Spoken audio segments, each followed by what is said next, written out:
আমাদের চ্যানেলে নতুন নতুন পর্ব গল্প পড়তে ও দেখতে চ্যানেলটি সাবস্ক্রাইব করে রাখুন। এই রে, অনেক দেরি হয়ে গেছে, আজকে আমি আসি রে। চলে যাবি? হ্যাঁ, মার সাথে হসপিটালে যেতে হবে, নানুমণি অসুস্থ। ঠিক আছে, সাবধানে যাস। হ্যান্ডব্যাগ আর ফোন নিয়ে উঠে দাঁড়াতে দাঁড়াতে তাড়া দিয়ে বলল, ঠিক আছে। কনক চলে গেল আর রেস্টুরেন্টে আমি একাই রয়ে গেলাম। আজকে ফুয়াদ ভার্সিটিতে আসেনি। বেটা খালি ভার্সিটি কামাই করে। একা থাকতে আমার মন্দ লাগে না, কিন্তু এখন কেন যেন একাকিত্বটা ঠিক সহ্য হচ্ছে না। হঠাৎ কনকের কথাগুলো মনে পড়তে বলে উঠলাম, তিলপনি আমাকে পছন্দ করে? এটা আদৌ সম্ভব? তবে যদি করে, আমি কিন্তু ওই মেয়ের পাল্লাই নেই। ওর এমন রাগ অন্তত আমি টলারেট করতে পারবো না। হঠাৎ আমার ফোনটা বেজে উঠল। পকেট থেকে বের করে হাতে নিতেই দেখি তিলপরির কল। আচমকা ওর কল দেখে অবাক হয়ে নিজের মনকে জিজ্ঞেস করলাম, সূর্য কি আজকে পূর্ব দিকে উঠেছে নাকি পশ্চিমে? এই মেয়ে আমাকে কল করেছে। স্ট্রেঞ্জ। কল রিসিভ করে বললাম, হ্যালো। কোথায় আপনি? রেস্টুরেন্টে। কেন? মা বলেছে আপনাকে দুপুরে খেয়ে যেতে। কালকে তো গেলাম। খালামণিকে বলে দিস আজকে আর যাবো না। তিলপরি হয়তো আমার জবাবটা পছন্দ হয়নি। কয়েক সেকেন্ড চুপ থেকে মলিন কণ্ঠে ছোট্ট করে বলল, ও আচ্ছা রাখছি এখন। হঠাৎই তেলে বেগুনে জ্বলে উঠে বলতে শুরু করলো, এত ভাব কেন ধরেন? আমি বলছি বলে আসবেন না? মা বললে তো রোজ 6 বেলা করে এসে আপনার পচা মার্কার চেহারাখানা দেখিয়ে যান। আর আজকে আমি বলেছি বলে বাহানা দেখাচ্ছেন আমাকে? নাকি আপনার বউ আপত্তি করবে আমার কথায় আমাদের বাসায় এলে? ঠিক আছে, আসতে হবে না, রেস্টুরেন্টে বসে হাওয়া খান। আল্লাহ হাফেজ। এক নাগারে কথাগুলো বলে কল কেটে দিল। আমি ওকে কিছু বলার সুযোগই পেলাম না। অবশ্য সুযোগ পেলেও কিছু বলার নেই, কারণ ও সত্যি বলছে। আমি ভাব দেখাচ্ছিলাম, কিন্তু এত রেগে যাবে ভাবতে পারিনি। আমি 1 মিনিটও সময় ব্যয় না করে ওকে কল করতেই সাথে সাথে রিসিভ করে জিজ্ঞেস করলো, কল করেছেন কেন আবার? আপনার ভাব দেখানো কি আরো বাকি আছে? তিলপরি কপট রাগ নিয়ে কথাগুলো বললেও আমি শান্ত গলায় বললাম, থাপ্পড় দিয়ে মুখে সব কয়টা দাঁত ফেলে দিব। এত রাগ কিসের জন্য? হ্যাঁ, সমস্যা থাকতে পারে না আমার? হ্যাঁ, আমি বললেই তো আপনার সমস্যার অভাব থাকে না। আশ্চর্য। ঠিক আছে, আমি আসছি। খবরদার একদম আসবেন না। আজকে যদি আপনার চেহারা দেখি তাহলে খাবারে বিষ মিশিয়ে আপনাকে মেরে দেব। ওর এমন অতিমাত্রায় রাগ দেখে এবার আমি হেসে উঠলাম। আমি হাসছি বলে গম্ভীর গলায় জিজ্ঞেস করলো, হাসছেন কেন? তোর কথা শুনে। কেন, আমি কি জোকস করছি? এগুলো জোকসের চেয়ে কম মনে হচ্ছে না। আচ্ছা, সবসময় আমার উপর এত রেগে থাকিস কেন? মায়া হয় না তোর আমার উপর? আমি উত্তরের আশায় চুপ করে রইলাম, আর তিলপরি উত্তর না দিয়ে চুপ করে আছে। ওর থেকে কোনো সারা শব্দ পাচ্ছি না বলে জিজ্ঞেস করলাম, চুপ করে আছিস কেন? আমি মাকে বলে দিব আপনার সমস্যা থাকলে আসতে হবে না, তবে দুপুরে খেয়ে নেবেন। ঠিক আছে। আর চকলেটের জন্য শুক্রিয়া। আর কিছু? হুম। রাখছি তবে। বলেই কল কেটে দিলাম। অহেতুক ফোনের দিকে তাকিয়ে একগাল হেসে বলে উঠলাম, তোর এত রাগ কেন হজম করি? তোর উপর রাগ করেও কেন রাগ করতে পারি না? এত এত প্রশ্ন মনে জমা আছে, কিন্তু উত্তরের খোঁজ নেই। আচ্ছা, রাগ দেখিয়েও আমার কথা এত মান্য করিস কেন? কৈফিয়ত কেন দিস আমাকে? কে হই আমি তোর? বাবা? কিছু বলবি? সোফায় বসে বাবা খবরের কাগজ পড়ছিল। আমি পাশে এসে দাঁড়িয়ে আছি, কিছু বলবো সেই আশায়। নতুন করে কিছু বলার নেই, কারণ অনেক আগেই বলেছিলাম আমি বিদেশে যেতে চাই। সেটাই এখন আবার বললাম। হ্যাঁ, ওই বিদেশে যাওয়ার ব্যাপারে। খবরের কাগজে মুখ গুজেই বাবা আবার জিজ্ঞেস করলো, সত্যি যেতে চাস? হ্যাঁ বাবা, দেশে হয়তো কিছু করতে পারবো না, তাই বিদেশে গিয়ে কিছু করতে চাই। খবরের কাগজ বন্ধ করে এবার বাবা আমার দিকে তাকালো গম্ভীর একটা ভাব নিয়ে। এরপর বলতে শুরু করলো, আমার ব্যবসা ফেলে বিদেশে কিছু করাটা কি বোকামি মনে হচ্ছে না? দেখ, তোর মা আমাকে বলেছে রাজি হতে, কিন্তু সে তো নিজেই তোকে ছাড়া থাকতে পারবে না। আমার কি নেই যার জন্য তোকে পরিবার ছেড়ে, দেশ ছেড়ে বিদেশে গিয়ে কাজ করতে হবে? তুই কি বুঝতে পারছিস আমি কি বলছি? ইতস্তত করে আমি বললাম, কিন্তু বাবা, আমার দেশে কিছু করার ইচ্ছে নেই।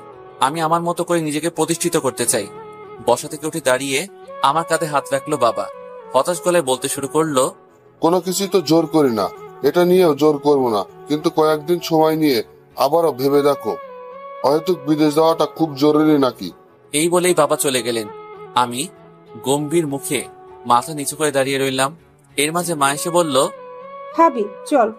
মার দিকে তাকিয়ে শান্ত গলায় জিজ্ঞেস করলাম, মা, আমার বিদেশ যাওয়া কি তোমার পছন্দ না? মায়ের মুখ খানিকটা মলিন হলেও স্বাভাবিক ভঙ্গিতে বলল, তোর ইচ্ছাতেই আমি খুশি বাপ। এখন খেতে আয়। ইচ্ছে করছে না মা, তুমি খেয়ে নিও।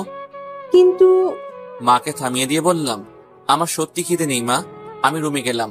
বলেই রুমে চলে এলাম। মনটা আমার বড্ড নেতিয়ে গেছে, তাই ভাবলাম একটু গেম খেলি। ফোনটা হাতে নিতেই দেখি বেটা ফুয়াদ কল করছে। ফুয়াদের অহেতুক আলাপ এই মুহূর্তে শুনতে ইচ্ছে করছে না বলে কল কেটে দিয়ে ফোনটা নিয়ে বিছানায় চলে এলাম। পিছনে বালিশ দিয়ে হেলান দিতেই আবার কল করলো। আমিও একরাশ বিরক্তি নিয়ে কল কেটে দিলাম, কিন্তু বেটা তো হাল ছাড়ার পাত্র নয়, তাই আবারও কল করলো। আর আমি বাধ্য হয়ে কল রিসিভ করে বললাম, আপনার কাঙ্ক্ষিত নাম্বারে এই মুহূর্তে সংযোগ দেওয়া সম্ভব হচ্ছে না, অনুগ্রহ করে কিছুক্ষণ পর আবার চেষ্টা করুন, ধন্যবাদ। আমার কথা শুনে ফুয়াদ কপট রাগ নিয়ে বলল, ওই বেটা, তুই আমার সাথে রসিকতা করিস? এটা কি ছেলেরা বলে নাকি মেয়েরা? ফুয়াদের প্রশ্ন উপেক্ষা করে আমি জবাব দিলাম, গেম খেলবো এখন, ফোন রাখ। ধুর বেটা, রাখ তোর গেম। এইদিকে আমার জীবনই গেম হয়ে পাবজি খেলতেছে। আবার কি হয়েছে? নতুন করে আবার কি হবে? পুরাতন ঝামেলায় তো পিছ ছাড়ছে না। এত কিছু না বলে আসল কথাটুকু বলতো। আমার বাপে এমন কেন রে? এত বুঝাই তবুও আমার বিয়ের ব্যবস্থা করে না। আর কত বুঝাবো? তোর জন্য আমার বাবা ঠিক ছিল, আর আমার জন্য তোর বাবা। হয়। এখন আমাকে তো এসব বলে কোনো কাজ নেই, তাই না? থাকবো না কেন? অবাক হয়ে, আমার কি কাজ আবার? আমি বিয়া করমু। আগে নিজের বাপকে রাজি করা, তারপর বিয়ের নাম মুখে আনবি। আরে থাম, আমার বাপের আশা বসে থাকলে এ জীবনেও আমার বিয়া সম্ভব না। আমার শেষ কথা, আমি মরার আগে নাতিপুতনি দেখে যেতে চাই। তাই কাজী অফিসে বিয়ার কাজ শেষ করে ফেলবো। মাত্রাতিরিক্ত অবাক হয়ে, কি বলছিস তুই এসব? ঠিকই বলতেছি মামা, এবার আমি খেপে গেছি। বিয়া না করে থামতেছি না আর। কিন্তু তোর বাপ তো তোকে কুকুরের মতো পেটাবেন। মামা, আগে আমারে বিয়ে করতে দে, তারপর আমার বাপ আমারে কুকুর করে না শিয়াল দেখা যাবে। কিন্তু বিয়েটা করবি কাকে? কাকে আবার? অনন্যাকে। ফুয়াদের কথা শুনে আমি এবার কাশতে শুরু করলাম। আমি কাশছি বলে আমাকে জিজ্ঞাসা করলো, ওই বেটা, কাশাকাশি করছিস কেন? তুই কি উল্টাপাল্টা কিছু খেয়েছিস? এত সব সাহসী কথাবার্তা তোর মতো ভিতর ডিম কি করে বলছে? এটাই তো আমার মাথায় ঢুকছে না। দূর বেটা, তোর সাথে সরাসরি কথা বলতে হবে দেখছি। ঠিক আছে, কালকে ভার্সিটিতে বাকি কথা হবে। তাহলে তো কালকে ভার্সিটিতে যাওয়া ঠিক হবে না। ভাবনিস না তো। আরে যাবো, এখন রাখ। ঠিক আছে। এই বলে কল কেটে দিল ফুয়াদ। আমি ফোনের স্ক্রিনে তাকিয়ে অবাক হয়ে গেলাম। তিলপরি আমাকে ছবি পাঠিয়েছে, এমন লেখা দেখতে পাচ্ছি। বিষয়টার সত্যতা যাচাই করতে ইনবক্সে উকি দিলাম। উকি দিয়ে দেখি হাতে মেহেদি পরা সুন্দর একটা ছবি। হাতটা দেখে মনে হলো তিলপরির, আর নিজেই হয়তো দিয়েছে। তাই আমি ছোট্ট করে মেসেজ দিলাম, মাশাআল্লাহ। প্রায় সাথে সাথেই তিলপরি উত্তর দিল, আপনার কি মনে হয় এটা আমি আপনাকে দিয়েছি? কনভারসেশন যেহেতু আমার, সেহেতু আমাকেই তো দেওয়ার কথা। জি না, এটা আমি সুস্মিতাকে পাঠাতে নিয়েছিলাম, কিন্তু ভুলে আপনার কাছে চলে গেছে। কেন যেন সত্যিটা এই মুহূর্তে সহজ হচ্ছে না। মনে খালি বলছে, এটা না বলে মিথ্যেও তো বলতে পারতিস। হ্যাঁ, আপনাকে দিয়েছি, কিন্তু না, তে তো সত্যি শুনতে হলো। আমি হতাশ হয়ে জবাব দিলাম, ও জি, তা কি করছিলেন? ফুয়াদ কল করেছিল, কথা বললাম। এখন গেম খেলবো। খেলতে হবে না। অবাক হয়ে, কেন? ঠিক আছে, খেলেন, আল্লাহ হাফিজ। আরে, অহেতুক রাগ করার কি আছে? আমি রাগ করি বা না করি তাতে আপনার কি? আপনি গেম খেলেন, কথা বলতে হবে না আমার সাথে। হঠাৎ রাগ করেছিল বলে বুঝতে পারিনি, কিন্তু এবার বুঝতে পেরে বললাম, ও আচ্ছা, কথা বলতে চাস, কিন্তু সেটা প্রকাশ করছিস না। ওরে আসছে আমার নবাব জাতা, ওনার সাথে আমার কথা বলতে হবে, বয়েই গেছে। এমন ব্যবহার কেন করিস? সবসময় এমন ব্যবহার নিতে পারি না। আমিও মানুষ, রোবট না। কয়েক মিনিট ওর থেকে কোনো উত্তর পেলাম না। বুঝতে পারছি না খুব কঠিন কিছু বলে ফেললাম কিনা। প্রায় মিনিট 5 পর তিলপরির মেসেজ এলো, আপনি রোবটই, মানুষরূপী রোবট, যার প্রাণ আছে কিন্তু মন নেই। সে সব বোঝে কিন্তু তবুও অবুঝ। রাগ বোঝে, অথচ রাগের আড়ালে লুকিয়ে থাকা সুপ্ত একটা অনুভূতি তার চোখে পড়ে না। মা ডাকছে আমায়, আমি যাই, আল্লাহ হাফিজ। আমি ওর মেসেজ পড়ে থমকে গেলাম। লেখাগুলো আমার চোখে ভাসছে, কিন্তু মাথায় ঢুকছে না। সবকিছু কেমন যেন অন্যরকম লাগছে, কিন্তু এই অন্যরকমটা খুব ভালো লাগছে। আমি বাকরুদ্ধ হয়ে আছি, অথচ খুশিতে জোয়ার বইছে মনের ভিতর। এটা কিসের খুশি? কেন ভালো লাগছে? আর তিলপরি বলল, রাগের আড়ালে নাকি একটা সুপ্ত অনুভূতি লুকিয়ে আছে। তাহলে কি তিলপরি আমায় ভালোবাসে? সত্যি ভালোবাসিস আমায় তিলপরি? যদি জানতাম আজকে ভার্সিটিতে এলে ফুয়াদ আমার মাথা এভাবে চিবিয়ে খাবে, তাহলে আগামী 2 বছর ভার্সিটিতে পাও রাখতাম না। একরাশ বিরক্তি নিয়ে ক্যান্টিন থেকে বেরিয়ে এলাম। ওয়াশরুমে যাওয়ার কথা বলে আর কিছুক্ষণ থাকলে হয়তো ফুয়াদ আমাকে পাগল বানিয়ে ছাড়তো। বুঝতে পারছি না ফুয়াদের মাথায় এসব বিয়ের ভূত কে ঢুকিয়েছে। আর ফুয়াদ বলছে অনন্যাকে বিয়ে করবে, কিন্তু কে যে এই অনন্যা সেটাই তো বুঝতে পারছি না। ভাবছি আর ধীরে ধীরে ক্যাম্পাসের মাঠ ধরে হাঁটছি। হঠাৎ ফোন বেজে উঠলো। পকেট থেকে বের করে দেখি মা কল করেছে। রিসিভ করে বললাম, বলো মা। আমি তোর খালামণির বাসায় আছি, ক্লাস শেষ করে এখানে চলে আসিস। ঠিক আছে, আমার ক্লাস এখন শেষ, কিন্তু রফিকুল স্যারের সাথে একবার দেখা করতে হবে। স্যারের সন্ধান পেতেই এখন হাঁটতে শুরু করলাম। ঘন্টাখানেক স্যারের সাথে একটা প্রজেক্ট নিয়ে আলাপ করার পর এবার বেরিয়ে পড়লাম বাইক নিয়ে। তপ্ত দুপুরের উষ্ণ বাতাসে বেশ লাগছে বাইক চালাতে। গান টান খুব একটা শোনা হয় না, তবে এই মুহূর্তে নিজেরই গাইতে ইচ্ছে করছে। সময় ব্যয় না করে আমার বেসুরো গলায় সুর দিলাম গানে। আহা কি আনন্দ আকাশে বাতাসে, শাকে শাকে পাখি ডাকে, কত শোভা চারিপাশে, শাকে শাকে পাখি ডাকে, কত শোভা চারিপাশে, আহা কি আনন্দ আকাশে বাতাসে। কলিং বেল বাজিয়ে দাঁড়িয়ে এখন ভাবছি, দরজা কি তিলপরি খুলবে? না, সবসময় ও কেন খুলবে? আমার ভাবনার মাঝেই হঠাৎ করে দরজা খুলে গেল, আর আমার চোখ জোড়া বড় বড় হয়ে গেল তিলপরিকে দেখে। পরনে নীল রঙের 3 পিস আর আধো ভেজা অগোছালো চুলে আমি যেন সত্যি কোনো এক পরীকে দেখছি। মায়াবী চোখে ভেসে আছে আমার প্রতি জমানো একরাশ রাগ, আর মুখে রয়েছে অসংখ্য তিলকে সঙ্গী করে বিরক্তির ছাপ। এসব তুচ্ছ জিনিসে ওকে এত সুন্দর লাগতে পারে আমার জানা ছিল না। ওর ভাবনায় বিভোর হয়ে নিজের অজান্তেই বলে উঠলাম, তোকে আজকে খুব সুন্দর লাগছে। এত সুন্দর করে আজ অবধি কারোর প্রশংসা করিনি। মনে হয়েছিল আমার প্রশংসায় মুগ্ধ হয়ে হালকা লজ্জা মাখা হাসিতে মত্ত হবে তিলপরি। চোখ জোড়া নামিয়ে অগোছালো চুলগুলো কানে গুজে দিতে দিতে জিজ্ঞেস করবে, সত্যি? কিন্তু সেটা না করে কপট রাগ নিয়ে আমায় জিজ্ঞেস করলো, ফাসলামো করছেন আমার সাথে, নাকি উল্টো পাল্টা কিছু খেয়ে এসেছেন? অবশ্য নতুন করে কি খাবেন? আপনি তো খাওয়ার মাঝে থাকেন সর্বদা। ওর তিক্ত কথায় আমার ভাবনায় ছেদ পড়তেই মনটা খারাপ হয়ে গেল। দুঃখী দুঃখী মুখ করে বললাম, তোকে ভালো কিছু বললেও এমন করিস, আবার খারাপ কিছু বললেও? খালামণিকে বল তোকে বেশি করে চিনি গুড় খাওয়াতে, এতে যদি কথাবার্তায় একটু মিষ্টতা আসে। আমাকে হাত দেখিয়ে আমাকে থামিয়ে দিয়ে বলল, 1 মিনিট, আপনি বলতে চান আমার কথা তেতো? আহারে আমার মিষ্টিওয়ালা, ভবিষ্যতে যদি এমন সব উদ্ভট কথাবার্তা বলেন তাহলে প্রমাণ সহ খালামণির কাছে নালিশ করব। হাত ভাঁজ করে রাগী ভাব নিয়ে জিজ্ঞেস করলাম, কি বলবি? বল বল, আমিও শুনি। আমার নামে তুই কি বলবি? আর প্রমাণ? কিসের প্রমাণ? আমি কি চুরি করেছি নাকি ডাকাতি করেছি?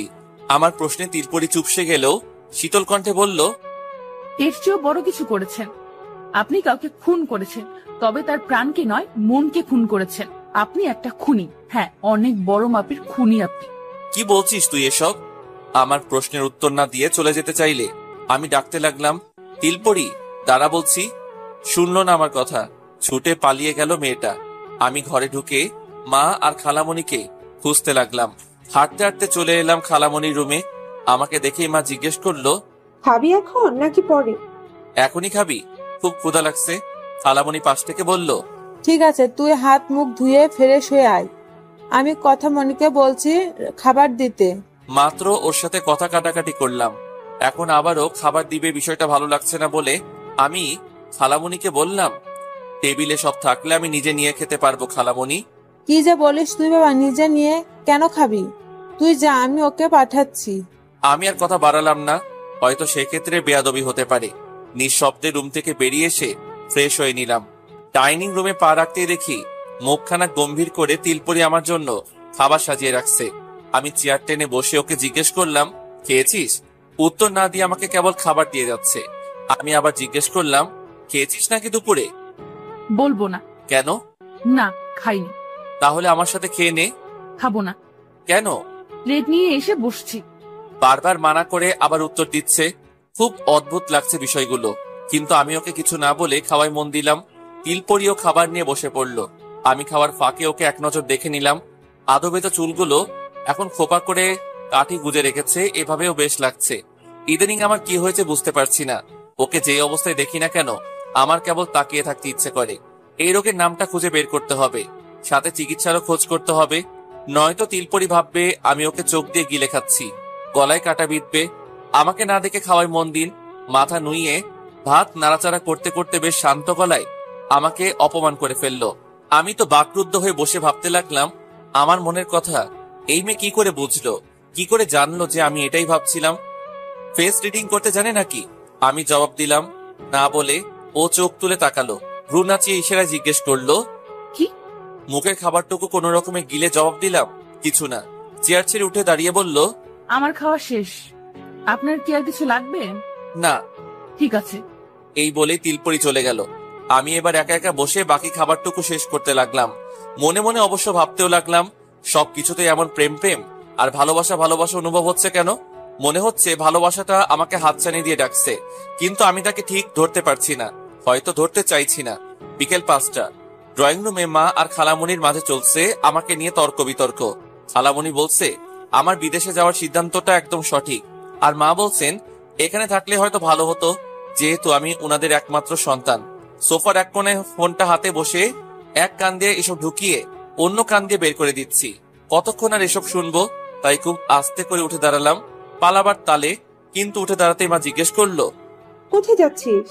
ইতস্তত করে বললাম একটু প্রত্যয় রুমে। কপট রাগ নিয়ে মা এবার খালামণিকে বলল, দেখছিস, বিদেশে না যাওয়ার কথা বললেই এমন পালিয়ে পালিয়ে বেড়া। আমার কথা তো শুনতেই চায় না, সবসময় নিজের মর্জিতে চলে। কত বলি যে বিয়ে করে নে, একা বাড়িতে আমার ভালো লাগে না। একটা মেয়ে থাকলে কি আর এতটা একা একা লাগে? মা এবার ইমোশনাল হতে চললো। বিধায় আমি বললাম, মা আমি তো বিয়ে করতে মানা করছি না, কিন্তু আগে আমি প্রতিষ্ঠিত হতে চাই। আমাকে সাই দিয়ে খালামণি বলল, এটাই তো উচিত। প্রতিষ্ঠিত না হয়ে কি করে বউ আর সংসার সামলাবে? প্রত্যুত্তরে মা বলল, মিরাজের বাবার কি কম আছে? বাবার ব্যবসা সামলালেই তো উপচে পড়বে খেয়ে দে। কিন্তু আপা। মা আর খালামণির তর্ক বিতর্ক আবার শুরু হয়েছে। কারোর আমার দিকে কোনো নজর নেই, তাই সুযোগটা কাজে লাগিয়ে আমি চলে এলাম প্রত্যয় রুমে। কয়েকদিন ধরে খুব ব্যস্ত সময় পার করছি। বিদেশে যাব বলে কত যে ছোটাছুটি করতে হচ্ছে, কত খোঁজ খবর যে নিতে হচ্ছে আল্লাহ মালুম। এইমাত্র বাসায় এলাম, ক্লান্ত লাগছে বলে ফ্রেশ না হয়েই বিছানায় গা এলিয়ে দিলাম। ডান হাতটা কপালে রেখে চোখ বুজে দিলে 1-2 মিনিট পরে ফোনটা বেজে উঠলো। চোখ বুজেই পকেট থেকে ফোনটা বের করলাম। ফোনের স্ক্রিনে তাকিয়ে দেখি তিলপরির কল। ওর কল দেখে আমি ধুরমুর করে শোয়া থেকে উঠে বসলাম। অবাক খুশি হয়ে কল রিসিভ করে বললাম, হ্যালো। ব্যস্ত কি? না, বল। আপনি সত্যিই বিদেশে চলে যাবেন? হ্যাঁ, কিন্তু তুই কেন জিজ্ঞেস করছিস? সেই কৈফিয়ত আপনাকে দিতে হবে? বিদেশে চলে যাবেন অথচ আমাকে একবারও জানালেন না কেন? আমি কি এতটাই জঘন্য, এতটাই খারাপ আমি যে আমাকে বলেননি? নাকি আপনার বউ আমাকে জানাতে নিষেধ করেছে? হঠাৎ এমন রাগ করার কারণটা ঠিক বুঝলাম না, কিন্তু বউ শব্দটাই আমার মাথাও বিগড়ে গেল। তাই আমিও রাগ নিয়ে বললাম, চুপ, একদম চুপ। সমস্যা কি তোর? বলিনি বলে কি তোর জানার বাকি আছে? আর বউ না তোর মাথা, আমার বউ থাকলেই বা তোর কি? এমন ভাব করছিস যেন তোর চেয়ে বেশি তোর সতীনকে নিয়ে ভাবি। অতিমাত্রায় রাগের দরুন কি সব বলছি নিজেও জানি না, কিন্তু কথাটা বলার পর হুঁশ হতেই মনে মনে বলে উঠলাম, ছি, কি বলছি আমি এসব? কয়েক সেকেন্ড আমি চুপ করে রইলাম, সাথে তিলপরিও। আমি তো উল্টো পাল্টা বলে চুপ করে আছি, কিন্তু তিলপরি শান্ত কেন? ও রাগ করার কথা অনেক রাগ। পরিস্থিতি সামলা দিতে শান্ত গলায় ওকে ডাকলাম, তিলপরি প্লিজ রাগ করিস না। বউ তো দূর, কাউকে ভালোবাসি না। তুই বউ বউ করলে মাথা ঠিক থাকে না, প্লিজ রাগ করিস না। খুব নিচু স্বরে তিলপরি বলল, না, রাগ করিনি। রাগ করার জন্য অধিকার লাগে, কিন্তু আমার তো সেটাও নেই। প্রতিদিন 1-2 বার করে বাসায় আসে, কিন্তু 1 সপ্তাহ হয়ে গেল আপনার কোনো পাত্তা নেই। তাই কল করেছিলাম। এখন আমি রাখছি। ওই শোন, রাগ না করলে কাঁদছিস কেন? আমার প্রশ্নের উত্তরে তিলপরি কেবল কেঁদেই চলেছে। এদিকে ওর কান্নার শব্দে মনটা গহীনে ঝড় উঠেছে আমার। এমন হওয়ার কারণটা জানা নেই, কিন্তু হচ্ছে এমন। কয়েক মিনিট হওয়া সত্ত্বেও যখন ওর কান্না থামছে না, তখন নিজেকে সামলে নিয়ে ওকে বললাম, তিলপরি প্লিজ কাঁদিস না। শোন, আমি প্রমিস করছি আর কখনো তোকে রাগ দেখাবো না। তাও কান্না থামা, কাঁদিস না এভাবে। কান্না মিশ্রিত কণ্ঠে তিলপরি বলল, আপনি আপনি একটা জঘন্য মানুষ। আমি আমি কোনোদিন আপনাকে ক্ষমা করবো না। আপনি কখনো আমার কথা ভাববেন না। আমার কথা কেন, কারোর কথাই ভাববেন না। আপনি জঘন্য, খুব খুব জঘন্য। আমি আপনার সাথে কথা বলবো না, কখনো না। আজকের পর আমাকে কল করবেন না। যদি করেন তবে আমি নিজেকে শেষ করে দেব। কি বলছিস তুই এসব? তিলপরি আমার কথার মাঝে কলটা কেটে দিল তিলপরি। কল কাটার শব্দ শুনে আমি এবার কপালে হাত দিয়ে বলে উঠলাম, ধ্যাত, এই মুহূর্তে যেমন রাগ লাগছে আমার, তেমন কষ্ট লাগছে। তাই অতি দ্রুত আবার কল করতে শুরু করলাম, কিন্তু তিলপরি কলটা রিসিভ করছে না। আমিও বিরতিহীন কল করে যাচ্ছি। অবশেষে যখন আমার কল রিসিভ করে তিলপরি হ্যালো বলল, আমার শুষ্ক আত্মা যেন পানি পেল। আমি উদ্বিগ্ন কণ্ঠে জিজ্ঞেস করলাম, ওই কেন কাঁদছিস এভাবে? আমি তো সত্যি সত্যি রাগ করিনি, এমনিতেই মেকি রাগ দেখিয়ে তোকে কথাগুলো বলেছিলাম। প্লিজ কান্না থামা, নয়তো এবার আমি কাঁদতে শুরু করব। আর তোকে না বলেছিলাম আমার মতো মানুষের জন্য নিজেকে শেষ করার কথা বলবি না? তাহলে কেন বলিস এসব? আমার ইচ্ছে। আপনার কি? কান্নার দরুন তিলপরির কণ্ঠ যেন দ্বিগুণ হয়ে গেছে। এমন কান্না মিশ্রিত কণ্ঠেও আমি যেন ভালো লাগা খুঁজে পাচ্ছি, কিন্তু ওর অভিমানী কথাগুলো আমাকে বড্ড কষ্ট দিচ্ছে। তাই গম্ভীর গলায় বললাম, অনেক কিছু আমার। তাই নেক্সট টাইম এমন কিছু যদি বলিস তাহলে ফল কাটা ছুরিটা তোর গলায় চালিয়ে দিব। আগেই তো আমায় খুন করেছে, এখন আর কি বাকি আছে? মানে? কিছু না, এখন রাখছি। ইচ্ছে হলে বাসায় যেন আসি। আল্লাহ হাফিজ। ওই শোন, হুম, কালকে দেখা করবো ইনশাআল্লাহ। এখন কাজ না থাকলে ঘুমিয়ে পড়, ভালো লাগবে। ঠিক আছে। ওর থেকে উত্তর পেয়ে কল কেটে দিলাম। ফোনটা টেবিলে রেখে আবার বিছানায় গা এলিয়ে দিলাম। সিলিং এ অনবরত ঘুরতে থাকা ফ্যানের দিকে তাকিয়ে একগাল ফেসে উঠলাম। আমার ভাবনার জগৎ দখল করে থাকা তিলপরিকে নিয়ে ভাবতে লাগলাম, তিলপরি, আমি কি প্রেমে পড়েছি? কেন যেন মনে হচ্ছে এবার আমার জীবনেও প্রেমের আবির্ভাব হয়ে যাবে। হয়তো হয়ে গেছে, কিন্তু আমি না ঠিক বুঝে উঠতে পারছি না। তুই কি দূর করে দিবি এই যে আমার মনে চলা দ্বিধাদ্বন্দ্ব? পাশের রুম থেকে মার ডাক কানে এলো। বিরাজ, বাপ খাবি না রাতে? আসছি মা। তাড়াতাড়ি আয়। ঠিক আছে। জীবনের প্রথম এমন কাঠফাটা রোদে কারো জন্য অপেক্ষার প্রহর গুনছি।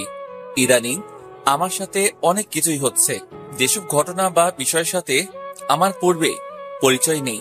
আমি জীবনকে যেমন করে সাজাতে চেয়েছিলাম, জীবন আমাকে সেভাবে সাজাতে দেয়নি। আসলে পরিকল্পনা করে হয়তো জীবন সাজানো যায় না, কারণ জীবনের নিয়ন্ত্রণ থাকে উপরওয়ালার হাতে। তাই ওনার মর্জি মতোই জীবনকে মানিয়ে এবং সাজিয়ে নিতে হয়। ভার্সিটির সামনে বাইকে হেলান দিয়ে ব্যস্ত ভঙ্গিতে ঘড়ি দেখছি বারবার। অপেক্ষাটা মনে মনে ভালো লাগলেও বাইরে প্রকাশ করছি একরাশ মেকি বিরক্তি। চোখের সামনে কাউকে হেঁটে আসতে দেখে ঠোঁটে হাসি রেখা ফুটে উঠল আমার। চোখ থেকে কালো সানগ্লাসটা খুলে কয়েক কদম এগিয়ে এসে দাঁড়াতেই অবাক হয়ে আমাকে জিজ্ঞেস করলো, আপনি আমার ভার্সিটিতে কি করছেন? মৃদু হেসে জবাব দিলাম, কালকে রাতে না বললাম আজকে দেখা করব? আশ্চর্য, তাই বলে আপনি আমার ভার্সিটিতে চলে আসবেন? তাতে কি এমন ক্ষতি হলো তোর তিলপরি? আপনি প্লিজ এখান থেকে যান। দুটো দিব এখন কানের গোড়ায়। বেশি পাকনা হয়ে গিয়েছিস, সমস্যা কি তোর? আমি ভার্সিটিতে এসেছি তো কি হয়েছে? এখন চুপচাপ আমার সাথে চল। যাব না আমি। বলেই অন্যদিকে তাকিয়ে রইল। হঠাৎ আমার চোখে পড়ল ওর বান্ধবী সুস্মিতাকে, যাকে কিছুদিন আগে ওর বাসায় দেখেছিলাম। তিলপরিকে টাইট দেবার জন্য এই মুহূর্তে আমার মাথায় একটা দুষ্ট বুদ্ধি ঘুরপাক খাচ্ছে। সানগ্লাসটা নাড়িয়ে খলনায়কের ভাব নিয়ে বললাম, এটা তোর বান্ধবী সুস্মিতা না? পিছনে ফিরে সুস্মিতাকে দেখে বলল, হ্যাঁ, তাতে আপনার কি? আমার তো অনেক কিছু। এখন তুই যদি আমার সাথে না যাস তাহলে আমি গিয়ে সুস্মিতাকে বলে দিব আমরা দুইজন দুইজনকে। পুরো কথা শেষ করার আগেই তিলপরি অনুরোধের সুরে বলতে লাগলো, না না ভাইয়া, প্লিজ এমন করবেন না, প্লিজ প্লিজ প্লিজ। হঠাৎ ওর কি যেন হলো, হাত ভাঁজ করে গম্ভীর একটা ভাব নিয়ে আমাকে জিজ্ঞেস করলো, আপনার কি মনে হয়েছে আমি এসব বলবো? আমি তো সত্যি এটাই ভেবেছিলাম, কিন্তু ও মাইরি এত সুন্দর অভিনয় করতে পারে সেটা তো আমার জানাই ছিল না। ওর এমন অভিনয়ে আমি চুপসে গেলাম। শুকনো একটা ঢোক গিলে অন্য আরেকটা দুষ্ট বুদ্ধির আশায় ভাবতে শুরু করলাম। আমাকে 1-2 মিনিট পর্যবেক্ষণ করে জিজ্ঞেস করলো, কি ভাবছেন? ভাবছি তোর বান্ধবীকে প্রপোজ করে দেই। দেখতে তো হেপি জোস, আর আমিও সিঙ্গেল থাকবো কত। তার চেয়ে ওকে পটিয়ে। আবারও পুরো বাক্য শেষ করতে পারলাম না। তাচ্ছিল্যের সুরে তিলপরি বলতে শুরু করলো, প্রপোজ না, একেবারে বিয়ে করে বাসায় নিয়ে যান। তারপর খবরের কাগজে আপনার ছবি ছাপা হবে আর হেডলাইন হবে, হিন্দু মেয়েকে বিয়ে করে ভালোবাসার নতুন দৃষ্টান্ত স্থাপন করেছেন মিরাজ আখড়ার। বলে মাটিতে তাকিয়ে ধিক্কার জানাতে বলল। ছি! আমি কি বলবো বুঝতে পারছি না, কারণ যেটা ভেবে বলতে নেই সেটা না হয়ে উল্টোটা হচ্ছে। তাই নীরবতা আঁকড়ে দাঁড়িয়ে রইলাম। কয়েক সেকেন্ড কি যেন ভেবে তিলপরি এবার হাঁটতে শুরু করলো, কিন্তু আমি ওর হাতটা আচমকা ধরে ফেললাম। এতে ও আমার দিকে বিস্ফোরিত নয়নে তাকিয়ে বলল, হাত ধরেছেন কেন? দেখুন, ভার্সিটির সামনে এসব নাটক করবেন না, আমার মান সম্মান কিচ্ছু থাকবে না। ছাড়ুন আমার হাত। দাঁতে দাঁত চেপে বললাম, দেখো আমার মেজাজ কিন্তু বিগড়ে যাচ্ছে। ভালো করে বলছি, আমার সাথে চলো, নয়তো আমি যে কি করব সেটা নিজেও জানি না। ভয় দেখাচ্ছেন আমাকে? স্বাভাবিক গলায় প্রত্যুত্তরে বললাম, ভয় নয়, অনুরোধ করছি। সবাই তাকিয়ে আছে, প্লিজ চলো। আগে হাত ছাড়ুন। যাবি কিনা সেটা আগে বল, তবে এভাবে যদি রাজি না হোস তাহলে কোলে করে নিয়ে যাব। কেন? আপনার বউ আমি যে আমাকে কোলে নেবেন? নাকি 2 মাসের বাচ্চা মনে হয়? তোর মতো ইচড়ে পাকা মেয়ে কি করে 2 মাসের বাচ্চা হবে? আর বউ বা বাচ্চা না হলে কি কোলে নেওয়া যায় না? ও জবাব না দিয়ে মুখটা গোমরা করে অন্যদিকে তাকিয়ে আছে। আমি ওর হাত ধরে টানতে টানতে বাইকের কাছে নিয়ে এলাম। বাইকে চড়ে বসে ওকে বললাম, এই যে ম্যাডাম, উঠুন এবার। অন্যদিকে তাকিয়ে একটা মুখ ভেঙচি দিয়ে বাইকে চড়ে বসলো, আর আমি একগাল হেসে বাইক চালাতে মন দিলাম। মিটেল হাওয়ার সাথে তাল মিলিয়ে চলছে আমার বাইক। বিকেলের এই সময় এসে আকাশ নিজেকে সাজিয়েছে অপূর্ব সুন্দর রঙে। চারপাশ থেকে যানবাহনের বিরক্তিকর শব্দ এলেও তিলপরিকে নিয়ে বাইক চালানোর মুহূর্তটা খুব উপভোগ করছি। হুট করে তিলপরি আমার দিকে প্রশ্ন ছুড়ে দিল, কোথায় যাচ্ছি সেটা কি জানতে পারি? অনর্গল বলে দিলাম, তোকে খুন করে মেঘনায় ভাসিয়ে দিতে। ফাজলামো করছেন? ফাইজলামো মনে হলে কি করার, কিন্তু আমি তো খুন করতেই যাচ্ছি। বিরক্তির সুরে বলবো, আজকের দিনটাই খারাপ, নয়তো আপনার সাথে কেন দেখা হবে? সুস্মিতার সামনে এমন নাটক না করলেও পারতেন। এটা যেই পরিমাণে পাজি, আমাকে জ্বালিয়ে মারবে। ওকে আরেকটু রাগাতে বললাম, আমার কিন্তু মেয়েটাকে ভালো লেগেছে। ইস, মুসলিম হলে কত ভালো হতো। আপনার মতো এমন ছেঁচড়া আমি আমার জীবনেও দেখিনি। ছি! ওর কথায় আমি এবার হাসতে শুরু করলাম। আমাকে হাসতে দেখে কপট রাগ নিয়ে বলল, হাসি বন্ধ করে মনোযোগ দিয়ে বাইক চালান। ওকে ওকে। প্রায় 20 কি 25 মিনিট পর গন্তব্যে পৌঁছে গেলাম। বাইক থামিয়ে তিলপরিকে বললাম, এসে গেছি। ও ধীরে ধীরে নেমে দাঁড়িয়ে বিস্ময় নিয়ে আমাকে জিজ্ঞেস করলো, আমরা এখানে কেন এলাম? জানি না, তুই নিজে গিয়ে না হয় দেখে নিবি। রাগ তো তোর, কিন্তু চল আমার সাথে। তিলপরিকে সঙ্গী করে হাঁটতে শুরু করলাম। বাধ্য মেয়ের মতো তিলপরিও হাঁটছে আমার পিছু পিছু, তবে চিন্তামগ্ন হয়ে। ওর কৌতূহল বাড়াতে আর ইচ্ছে করছে না বলে শান্ত গলায় বলতে শুরু করলাম, বিদেশে চলে যাব, তাই ভাবলাম তোকে কিছু কিনে দেই, সেই জন্যই তো শপিং এ আসা। আমার কথায় হঠাৎ তিলপরি থমকে গেল। মুখটা মুহূর্তে কালো মেঘে ছেয়ে গেল। কিসের ভাবনায় যেন ও খুব করে বিভোর হলো। ওকে এমন দেখে আমি জিজ্ঞেস করলাম, তিলপরি দাঁড়িয়ে পড়লি কেন? আপনি কবে চলে যাবেন? এই যে আদ্রিতার বিয়ের পর। ও। মলিন মুখে ছোট্ট করে জবাব দিয়ে আবার চিন্তাগ্রস্ত হয়ে পড়ল তিলপরি। আমি ওকে তাড়া দিয়ে বললাম, চল এখন। দাঁড়িয়ে পড়লি কেন আবার? আমার কিছু লাগবে না, বাসায় যাব আমি। হাত ভাঁজ করে গম্ভীর গলায় জিজ্ঞেস করলাম, লাগবে না কেন? আপনার মতো জঘন্য মানুষের কাছ থেকে আমি শুধু একটা জিনিসই চাই, দেশে থেকে দেশের জন্য কিছু করুন। সবাই যদি বিদেশে যাওয়ার জন্য হুমড়ি খেয়ে পড়ে, তাহলে এই দেশের হাল কে ধরবে? লেকচার তো ভালোই দিতে জানিস দেখছি, কিন্তু আমার এখন এসব শুনতে ইচ্ছে করছে না। তাই চল, নয়তো আবার টানাটানি করব। শান্ত চাহনি কিন্তু গম্ভীর গলায় বলতে শুরু করলো, আমার হাত ধরার এত শখ কেন আপনার? আর একবার যদি হাত ধরেন তাহলে সারা জীবন ধরে রাখতে হবে, পারবেন কি সেটা? ওর এমন কথায় আমি থতমত খেয়ে গেলাম। ছেলে হওয়া সত্ত্বেও লজ্জা নামক জালে জড়িয়ে চঞ্চল হতে শুরু করলো আমার চোখ। এমন পাবলিক প্লেসে ওর কাছে হেনস্থা হওয়ার ইচ্ছে নেই, তাই বিষয়টা এড়িয়ে যেতে বললাম। সবাই শপিং মলে ঢুকবে আর বের হবে, আমরা দুইজন মনে হয় রাস্তা আগলে দাঁড়িয়ে আছি। চল ভেতরে যাই। আমার সত্যিই কিছু লাগবে না। আমি তো তোকে দিতে চাই, নিবি না? তিলপরি মাথা নুইয়ে চুপটি করে রইল। আমি ওকে আবার বললাম, চল। কয়েক সেকেন্ড দাঁড়িয়ে থেকে নিঃশব্দে এবার পা বাড়ালো সামনের দিকে। আমিও ওকে নিয়ে ঢুকে পড়লাম একটা দোকানে। প্রায় 5-7 মিনিট ধরে বললাম নিজে কিছু পছন্দ করে কিনতে, কিন্তু রাজি হলো না। অবশেষে ওর খালি পা দেখে আমার মনে হলো অমন পায়ে হয়তো কোনো কিছুর কমতি আছে। তাই দোকানদারকে বললাম, কিছু তো পছন্দ করছে না আঙ্কেল, আপনি বরং আমাকে নুপুর দেখান। ঠিক আছে। দোকানদার আঙ্কেল নুপুর আনতে গেলেন, আর আমি নিজের শরীরটা মৃদু দুলিয়ে তিলপরির দিকে তাকালাম। হাত ভাঁজ করে মেয়েটা মাটিতে তাকিয়ে আছে একরাশ বিরক্তি নিয়ে। ওকে বোঝা সত্যি আমার সাধ্যের বাইরে। কখন যে মেজাজ কিরকম হয় কে জানে। আমি 2-3 মিনিট ধরে তাকিয়ে দেখছি ও চোখ তুলে আমার দিকে দেখে কিনা, কিন্তু মেয়েটা কেবল নিচেই তাকিয়ে রইল। তাই আমি ওকে ডাকলাম, এই কি ভাবছিস? কিঞ্চিত আটকে উঠে এবার তাকালো আমার দিকে। স্বাভাবিক গলায় জবাব দিল, কিছু না। ভাবছিলাম কিছু বলবো, কিন্তু এর মাঝে নুপুর নিয়ে হাজির হলেন দোকানদার। সবগুলো দেখে ভারী কাজ করা একজোড়া নুপুর আমার পছন্দ হতেই তিলপরিকে দেখিয়ে জিজ্ঞেস করলাম, এটা কেমন? ও দেখলো কি দেখলো না আমায় জবাব দিল, ভালো। ওর জবাবে সন্তুষ্ট হতে না পেরে আমি বললাম, শুধু ভালো? এত সুন্দর একটা জিনিসকে এমন শুকনা মন্তব্য দিলি? নিঃসংকোচে জবাব দিল, পাশে পচা নালা আছে, সেখান থেকে পানি এনে ভিজিয়ে তারপর ভেজা মন্তব্য করব।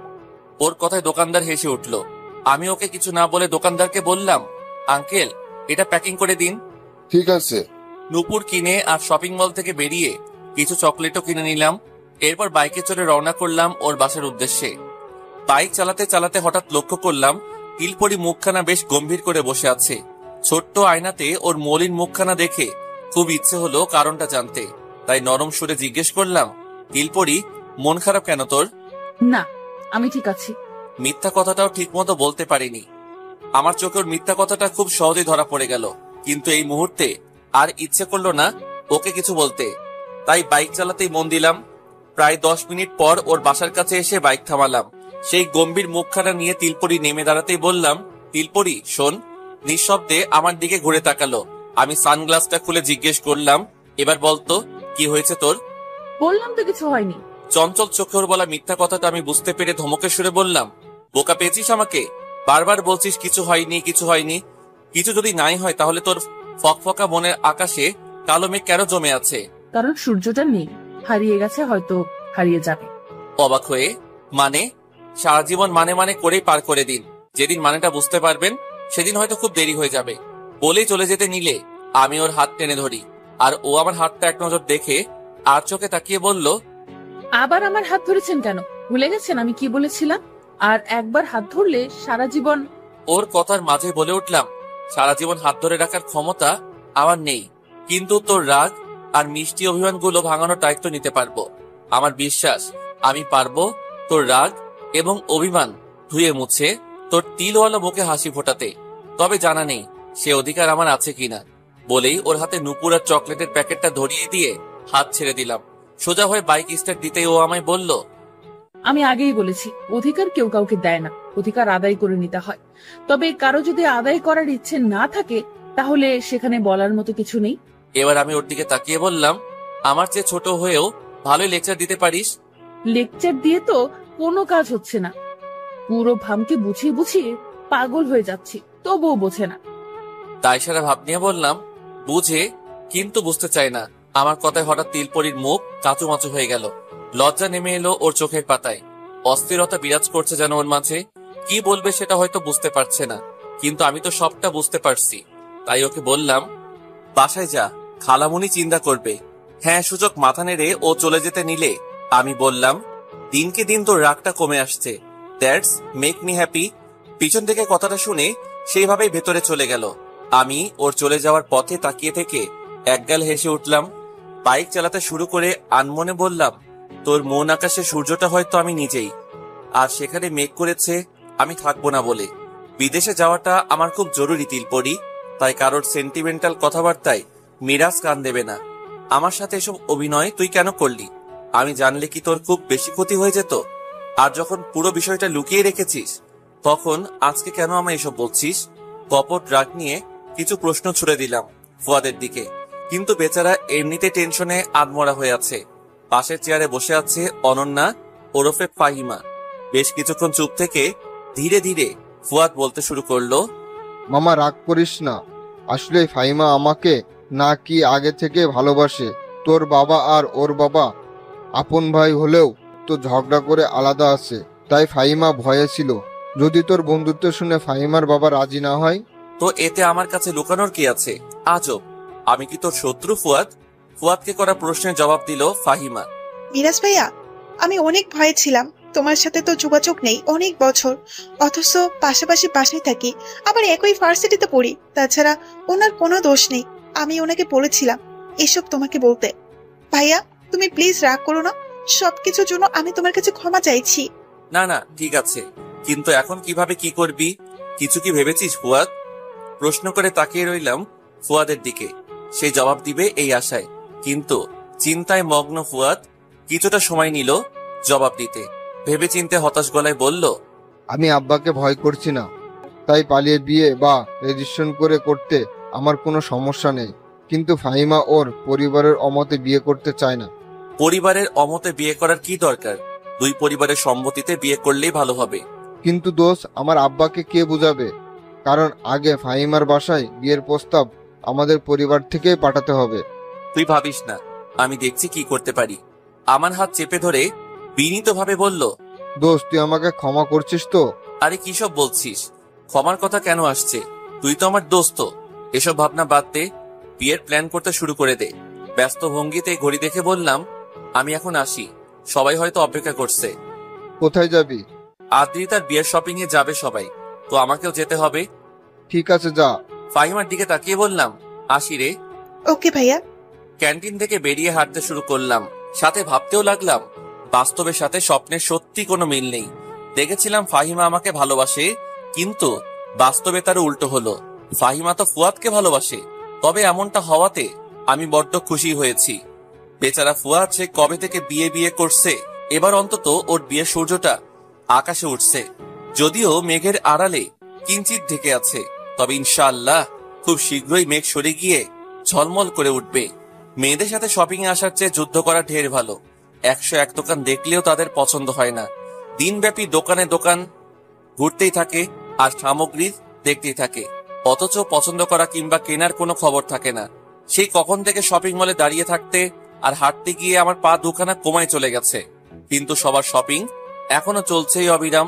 মাকে যদি বলি তোমরা কেনাকাটা করো, আমি বাসায় যাই, শেষ হলে না হয় এসে নিয়ে যাব, মা তখন ইমোশনাল হয়ে আমাকে ব্ল্যাকমেইল করবে, নয়তো সবার সামনে আবার বিয়ের কথা তুলবে কোনো না কোনো উপায়ে। তাই মুখটা তালা দিয়ে হাত ভাঁজ করে দোকানের এক কোণে দাঁড়িয়ে আছি। হঠাৎ ইচ্ছে করছে তিলপরিকে কল করতে।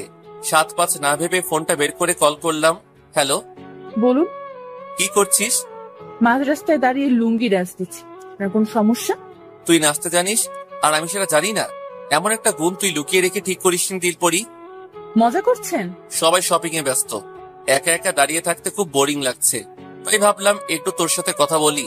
তুই ব্যস্ত থাকলে আমি কল কেটে দিচ্ছি, এমনিতেই তোকে প্যারা দেই, আজকে অন্তত দেওয়ার ইচ্ছে নেই। আমি অবসরই আছি, বাসায় একা একা আর কি করব, তাই একটা গল্প পড়ছিলাম।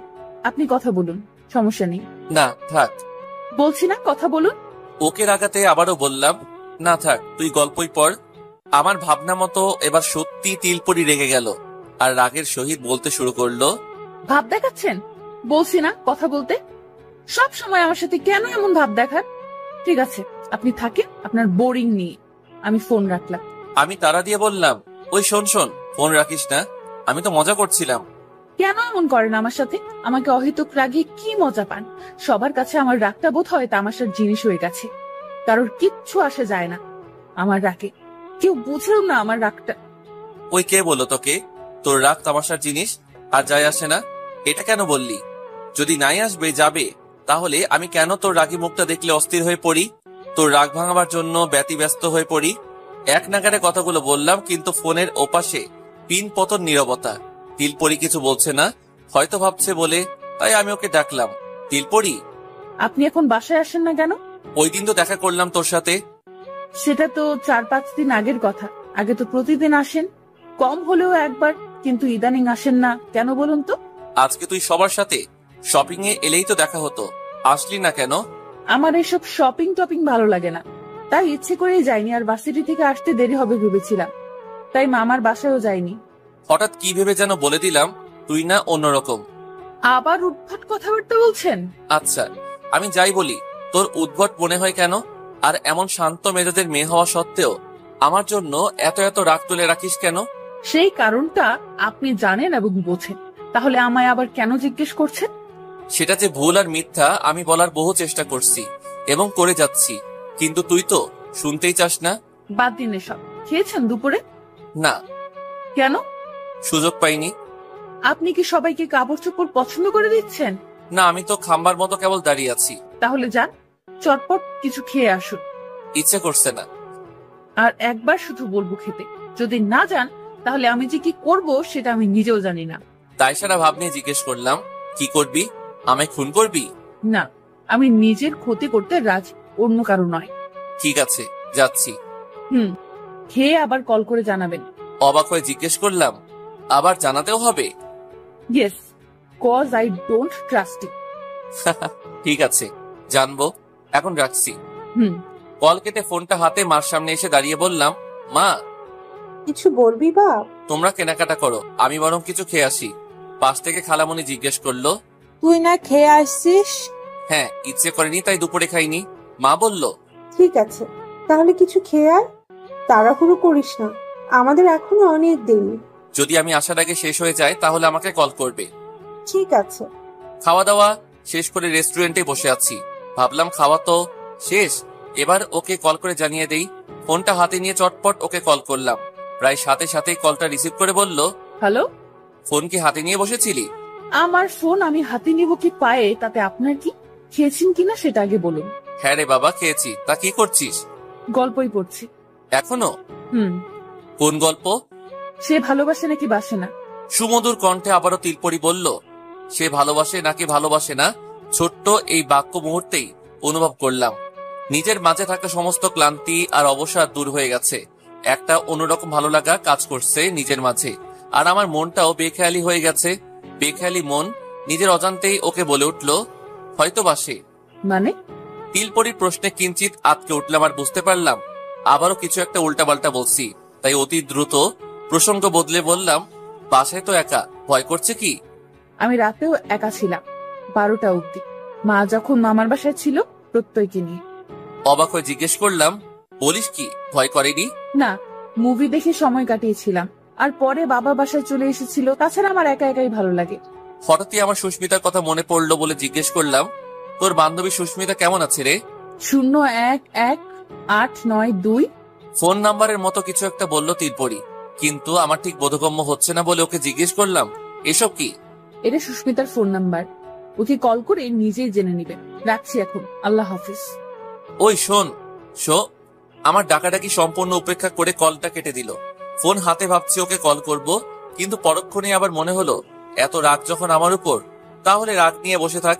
ভাঙা মনে আমি তোর রাগ, সব সময় রাগ করে, এত রাগের কি আছে? 15-20 দিনের মতো হয়ে গেছে আমি খালামণিদের বাসায় যাই না। এই কয়দিন খুব ব্যস্ত ছিলাম বিদেশে যাওয়ার জন্য পাসপোর্ট আর ভিসা নিয়ে।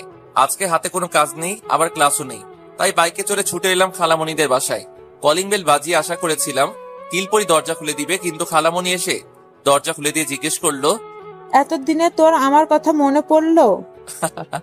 আসলে পাসপোর্ট আর ভিসা নিয়ে খুব ব্যস্ত ছিলাম, তাই বলে কি মাকে ভুলে গিয়েছি?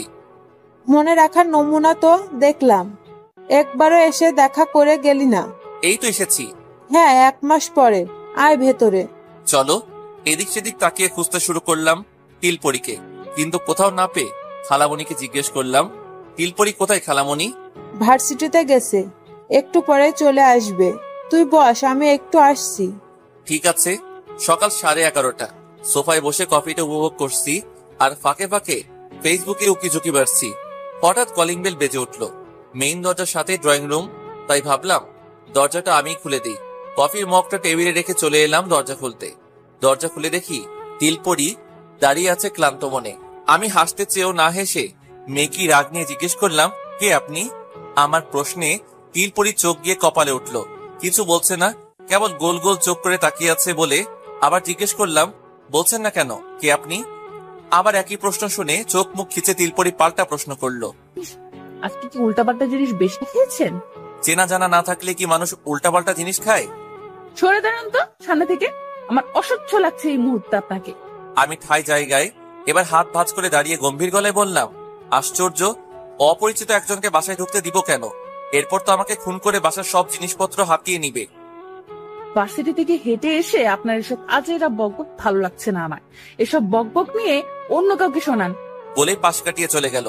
আমি বিস্মিত হয়ে পিছন থেকে বলে উঠলাম, এতটা পথ হেঁটে কেন এলি? আমার দিকে না ফিরে জবাব দিল, রিক্সা না পেলে আমি কি করব? আমাকে তো কল করতে পারতিস। নাম্বার মনে নেই। কি? আমি বিস্মিত হয়ে দাঁড়িয়ে রইলাম, আর ও জবাব না দিয়ে হনহন করে ভিতরে চলে গেল। ছোট্ট একটা নিঃশ্বাস ফেলে আবার আগের জায়গায় বসে কফিতে মন দিলাম। মিনিট 10 পর বেশ হন্তদন্ত হয়ে আমার সামনে দাঁড়ালো তিলপরি। ওকে বেশ বিস্মিত আবার রাগী মনে হচ্ছে, তাই শান্ত গলায় জিজ্ঞেস করলাম, কিছু বলবি? আসুন আমার সাথে।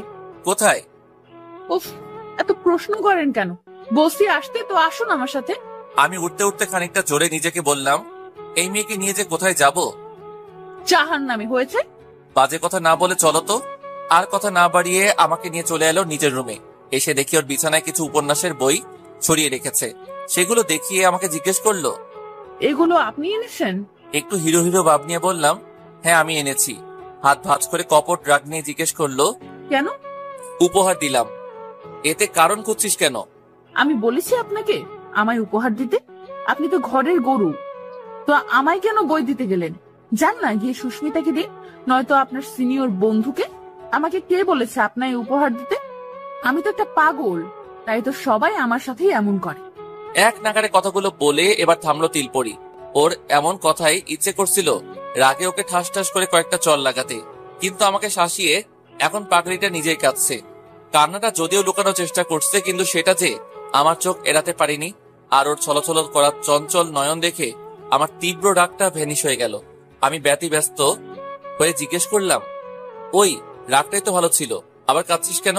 বিনা উত্তরে অন্যদিকে তাকিয়ে কেবল কান্না থামানোর তোড়জোড় করছে তিলপরি।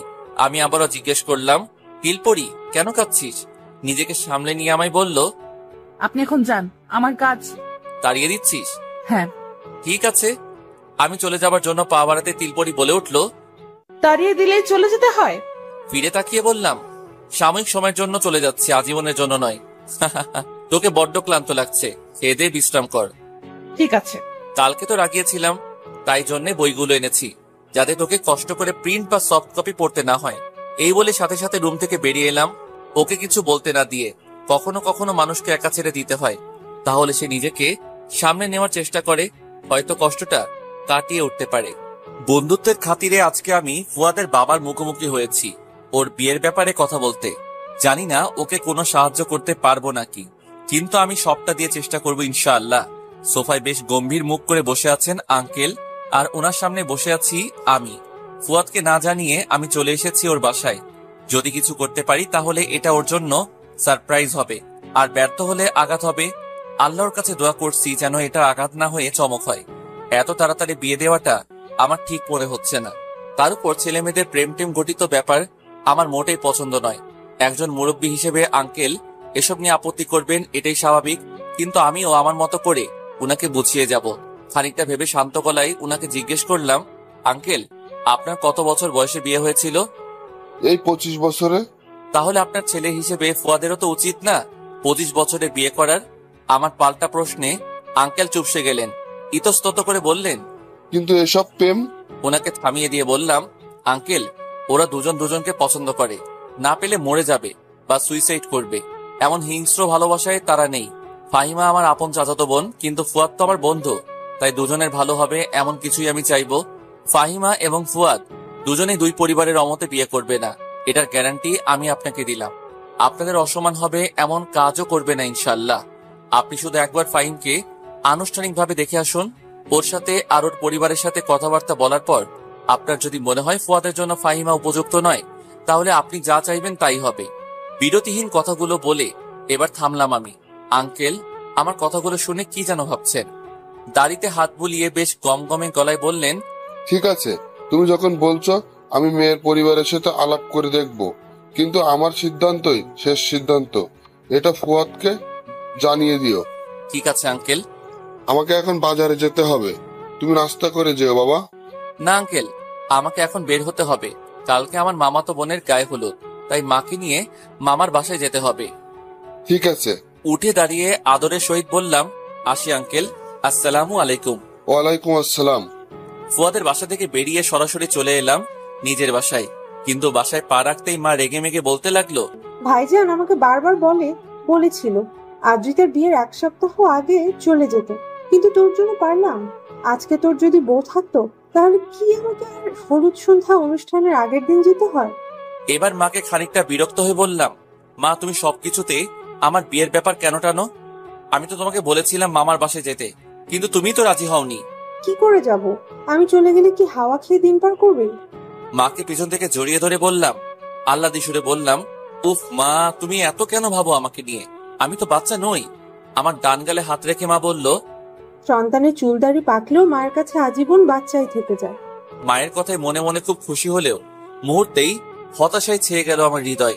তাই মলিন মুখে জিজ্ঞেস করলাম, আমি তোমাকে অনেক কষ্ট দেই তাই না মা? এইসব কি বলছিস বাপ? তুই আমাকে কেন কষ্ট দিবি? মায়ের প্রশ্নের জবাবে আমি নীরবতা আঁকড়ে রইলাম। আমাকে চুপ থাকতে দেখে মা বলল, আজকে তো আমাকে দিয়ে আয়, নয়তো তোর মামা রাগ করবেন। হ্যাঁ হ্যাঁ, তুমি তৈরি হয়ে নাও, আমি রিক্সা নিয়ে আসি। ঠিক আছে। দুপুর 2টো নাগাদ মাকে নিয়ে চলে এলাম মামার বাসায়। এসে মধ্যাহ্ন ভোজে বসে পড়লাম সবাই। খাওয়ার ফাঁকে ফাঁকে চলছে সবার খোশ গল্প। আমার পাশে বসা বনপাগলি হঠাৎ ফোড়ন কেটে জিজ্ঞেস করলো, দিন দিন তো বুড়োর খাতায় নাম দিয়ে চলেছিস, তা বিয়েটি করবি না নাকি চিরকুমার হওয়ার জন্য মনস্থির করেছিস? নিজে বিয়ে করছিস সেটা নিয়ে খুশি থাক, আমি বিয়ে করব কি করব না সেটা তো না দেখলেও চলবে। খেতে খেতে বলল, বোন হয়ে ভাইয়ের বউ দেখতে যাওয়া কি অন্যায়? আমার মা তো এমনিতেই বিয়ের কথা বলবে, কখন সে সুযোগের অপেক্ষায় থাকে। এখন সুযোগটা পেয়ে বলতে শুরু করলো, বউয়ের কথা আর বলিস না মা, সবাই মিলেও রাজি করাতে পারছি না। আমার কপালে হয়তো নাতি নাতনির মুখ দেখাটা লেখা নেই। মায়ের হা হুতাশ দেখে পাশ থেকে মামি বলল, চিন্তা করবে না আপা, আদ্রিতার বিয়েটা হয়ে গেলে মিরাজকেও বিয়ে করানোর ব্যবস্থা করবো। সবাই মিলে জোর করলে অবশ্যই বিয়ে করবে। হালকা হেসে আমি মামিকে বললাম, তার আগে আমি বিদেশে উড়াল দিব মামি। সবার আমার বিয়ে নিয়ে আগ্রহ দেখে মনে হচ্ছে এখনই হয়তো আমাকে বিয়ে করিয়ে ছাড়বে। তাই অতি দ্রুত প্রসঙ্গ বদলাতে বনপাগলিকে জিজ্ঞেস করলাম, বনপাগলি, খালামুনিরা কখন আসবে রে? প্রত্যয়ের নাকি কালকে কলেজ আছে, তাই ও কলেজ থেকে ফিরলে ওকে নিয়ে ছোট ফুপি আসবে, আর কথামণি আজকেই চলে আসবে। কখন? হয়তো বিকেলে বা সন্ধ্যার পরে। ও আচ্ছা। কালকে মাকে মামার বাসায় পৌঁছে দিয়ে আমি 3টা নাগাদ বাসায় ফিরে এসেছিলাম। মা বলেছে আজকে যথাসম্ভব তাড়াতাড়ি যেতে, যেহেতু আদ্রিতার বিয়ে, সেহেতু মামার বাসায় 2-3 দিন থাকতে হতে পারে। তাই কিছু কাপড় চোপড় নিয়ে ব্যাগ গোছাতে ব্যস্ত আমি। বেশ তাড়াহুড়ো করেই কাজ করছি। হঠাৎ ফোনটা বেজে উঠলো। বিছানার উপর থেকে ফোনটা হাতে নিয়ে দেখি ফুয়াদের কল। রিসিভ করে বিছানায় বসে বললাম, হ্যালো। দোষ, কি রে, তোকে মন মরা লাগছে কেন? তুই আমার জন্য যা করলি। ফুয়াদ বলতে না দিয়ে, আরে বাদ দে সব, এখন দোয়া কর যেন সবকিছু ঠিকঠাক মতো হয়ে যায়। তোর ঋণ আমি। ঋণের কথা শুনে কপট রাগ নিয়ে বললাম, দূর বেটা, কিসের ঋণ? আমি তোর দোস্ত, ভুলে গেছিস? এসব ঋণের কথা বললে মায়ের একটাও বাড়িতে পড়বে না। আমার বিয়ে না হলেও আমার আপত্তি নেই, কেন জানিস? আব্বা আমাকে বলেছে আমি জীবনেও একটা ভালো কাজ করেছি, আর সেটা হলো তোর মতো মানুষকে নিজের বন্ধু করেছি। সত্যি রে মামা, আমি ধন্য তোর মতো বন্ধু পেয়ে।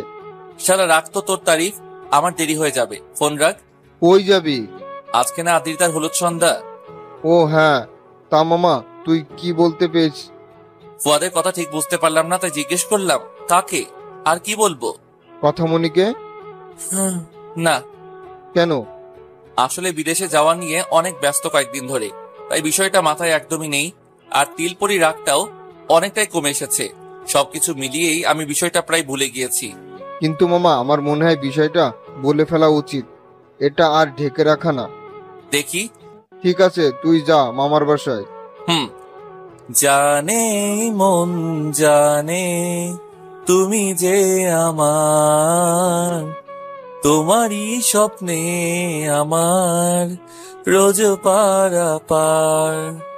ও জানে মন জানে তুমি যে আমার, তোমারই স্বপ্নে আমার রোজ পারাপার ভালোবাসার খামে চিঠি লিখে তোমার নামে পাঠিয়ে দিলাম আমি, পড়ে নাও এবার।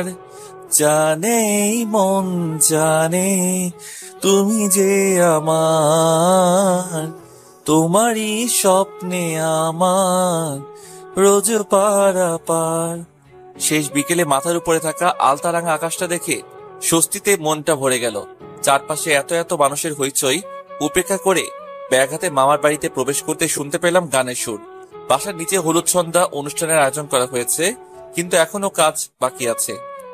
আমি পাশ কাটিয়ে হাঁটতে লাগলাম বাসার উদ্দেশ্যে। বাসায় প্রবেশ করতেই মাকে দেখতে পেলাম, তাই সরাসরি মায়ের কাছে এসে জিজ্ঞেস করলাম, মা ব্যাগ কোথায় রাখবো?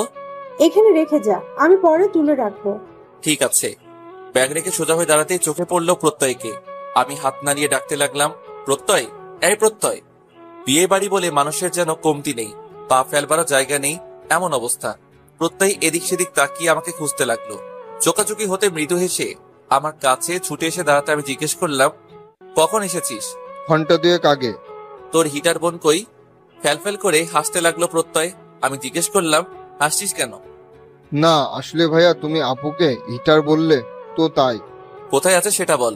ছাদে উঠতে দেখেছিলাম একটা বাচ্চা কান্না করছিল, সেই বাচ্চা আর একটা মেয়েকে নিয়ে ছাদে গেল, এখন হয়তো সেখানেই আছে। আমি কয়েক সেকেন্ড ভেবে আমি বললাম, ঠিক আছে। অতি দ্রুত সিঁড়ি পেয়ে উঠে এলাম ছাদে, আর মুহূর্তে থমকে গেলাম কারোর উপর আমার চোখ জোড়া নিবদ্ধ হতেই। এখন গান বেজে চলে, কিন্তু গানকে উপেক্ষা করে আমার কানে আসছে কারো মনোমুগ্ধকর হাসি। অপলক দৃষ্টিতে তাকিয়ে দেখছি আমি হাস্যোজ্জ্বল একটা গোলাপ আমার তিলপরীকে। গোল্ডেন রঙের লেহেঙ্গায় সে আজ নিজেকে সাজিয়েছে নিপুণ ভাবে। হঠাৎ আমার সাথে চোখাচোখি হতেই ওর হাসিটা কোথায় যেন মিলিয়ে গেল। আমি এখনো ওর ভাবনায় ডুবে আছি।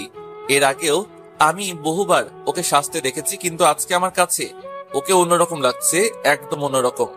খানিকটা দূরে দাঁড়িয়ে আছে তিলপরি, আর সাথে একটা মেয়ে যে কিনা কোলের বাচ্চাটার সাথে খেলা করছে। গানের শব্দে আমার কান অব্দি ওর কথা আসবে না ভেবে তিলপরি চেঁচিয়ে আমায় জিজ্ঞেস করলো, কিছু বলবেন কি? ওর ডাকে ভাবনার ঘোর কাটলো আমার। আমি নিঃশব্দে ওদের কাছ থেকে দাঁড়িয়ে মেয়েটাকে বললাম, নিজে যেতে বলেছে। মেয়েটা ঠিক বুঝতে পারিনি, এমন ভঙ্গিতে আবার জিজ্ঞেস করলো, আমাকে হ্যাঁ। কে ডাকছে? জানি না, আমাকে বলেছিল তাই আমি বললাম। ঠিক আছে। এই বলে মেয়েটা চলে গেল, আর তিলপরিও যাওয়ার জন্য পা বাড়ালো। আমি রেলিং এ হেলান দিয়ে হাত ভাঁজ করে ওকে ডাকলাম, ওই তুই কই যাস? গম্ভীর একটা ভাব নিয়ে ফিরে দাঁড়ালো আমার দিকে। বিনুনিটা পিছন থেকে ডান পাশে এনে আমায় জিজ্ঞেস করলো, তাহলে কি করব?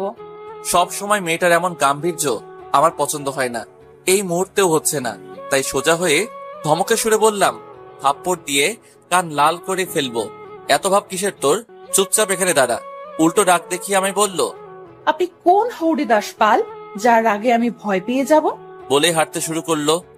আমিও রেগে ওকে টেনে ছাদের দেয়ালে ঘেঁষে এনে দাঁড় করিয়ে দিলাম। দুই হাতে দেয়াল আঁকড়ে ওর দিকে ঝুঁকে এসে দাঁড়ালাম। দেয়াল আর আমার মাঝখানে দাঁড়িয়ে ভয়ে তটস্থ হয়ে গেছে তিলপরি। আমি দাঁতের দাঁত চেপে ওকে বললাম, এক পা নড়েছিস তো ঠ্যাং ভেঙে হাতে ধরিয়ে দিব। কাপা কাপা গলায় আমাকে জিজ্ঞেস করলেন, কি করছেন? আমি মেঝেতে তাকিয়ে চুপ করে রইলাম কিছুটা সময়। দীর্ঘশ্বাস ফেলে এবার বলতে শুরু করলাম, আমি কিছু বলতে চাই, প্লিজ আজকে অন্তত আমাকে বলতে দেন। ভয়ে ভয়ে হ্যাঁ সূচক মাথাটা নাড়ালো তিলপরি। আমি মৃদু হেসে বলতে লাগলাম, সেদিন আমি মজা করে বলেছিলাম আমি কনককে ভালোবাসি। ওকে কিভাবে ভালোবাসবো বল? ও তো শুধু আমার বন্ধু, তাছাড়া ও বিবাহিত। ওর জীবনে কিছু সমস্যা চলছে, তাই বন্ধু হিসেবে আমি কনককে সহযোগিতা করেছি। যেদিন বলেছিলাম আমি কনককে ভালোবাসি, সেদিন থেকে তুই আমাকে ভাইয়া ডাক ছেড়ে দিয়েছিস। কেন করলি এমন? এত অভিমান কিসের জন্য? মাথা নুয়ে চুপটি করে আছে তিলপরি। ওকে নীরব দেখে আমি বলতে লাগলাম, প্রত্যয় আমার পকেট থেকে যে সিগারেটের প্যাকেটটা বের করেছিল সেটা আমার নয়। এইসব ছাইপাশ আমি খাই না, তবে হ্যাঁ মাঝে মাঝে বিয়ার খাই। বিয়ার বলতেই বিস্মিত নয়নে তাকালো আমার দিকে। ওর চাহনিতে এবার আমি চুপসে গেলাম। তাড়া দিয়ে বললাম, আরে সব সময় না, বন্ধুদের সাথে কোনো পার্টি হলে এই একটু একটু, কিন্তু সিগারেটের নেশা আমার নেই। জানিস, এই কথাগুলো তোকে বলার জন্য অনেক চেষ্টা করেছিলাম, কিন্তু পারিনি। তবে আজকে বলতে পেরে নিজের উপর থাকা বোঝাটা যেন হালকা হয়ে গেছে।